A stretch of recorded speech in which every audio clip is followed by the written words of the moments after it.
Meteorologist Steve Liebenthal with the On Your Side forecast.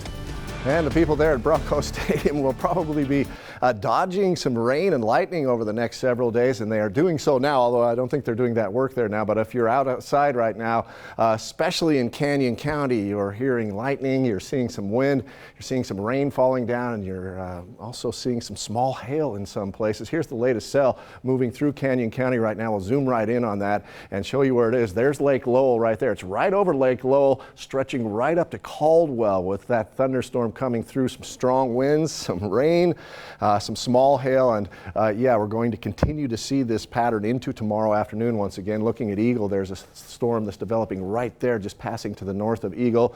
You may be hearing a clap of thunder there as well, and we're seeing this across much of southern Idaho, especially over the Owyhee Mountains, where we're seeing those showers continue to develop into thunderstorms, and we're seeing some in mountain locations. Remember, the Boise radar site can't really see from about here eastward, so what's happening to the east of McCall and Cascade right now, hard to say. We do know it has been raining off and on around Stanley, and it has been snowing on the higher peaks around Stanley. We'll show you that in a minute, but first let's take a look at what's happening in Boise. There's a look at Boise. Actually, we're going to go right to Redfish Lake, and you can see the new snow on those higher peaks, and that's from these recent storms. So it's the time of year that up in the high country we can see snow falling, but that's above the level where people live in Stanley. So in Stanley, just some rain and some thunderstorms as well, and we'll see a repeat of that in some locations for tomorrow, getting down to about 53 degrees. You see the sun starting to break out at least somewhat around noon, and as the sun comes out and breaks through those clouds in some spots, heats the surface,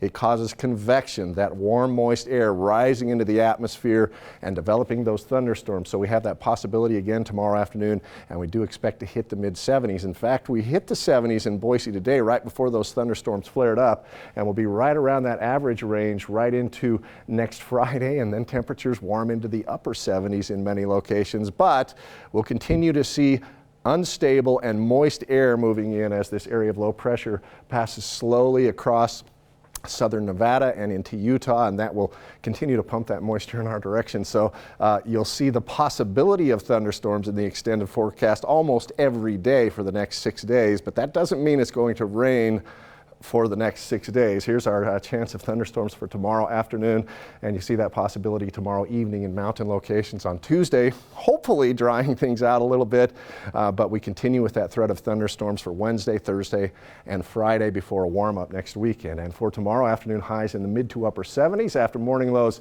right around 50 degrees. We're shooting for 74 in Boise, and watch for those thunderstorms to pop up again in the afternoon. Again, the sun will break out from time to time, but we're calling it mostly cloudy with those thunderstorms in the afternoon. Same for the Central Mountains, a little bit warmer in McCall at 63 after a low of 39 degrees.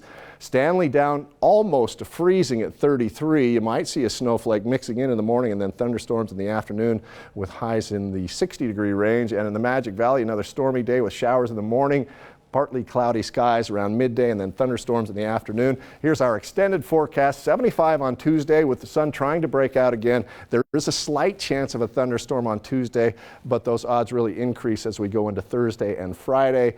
Then look what happens next weekend. We dry out and warm up, and by Sunday we're almost up to 80 degrees. Hopefully the stormy weather can hold off for those Memorial Day celebrations outside tomorrow, but yeah, bring the umbrella maybe just in case. Good advice. All right, thank you, Steve. Well, a suspected EF3 tornado swept through the town of El Reno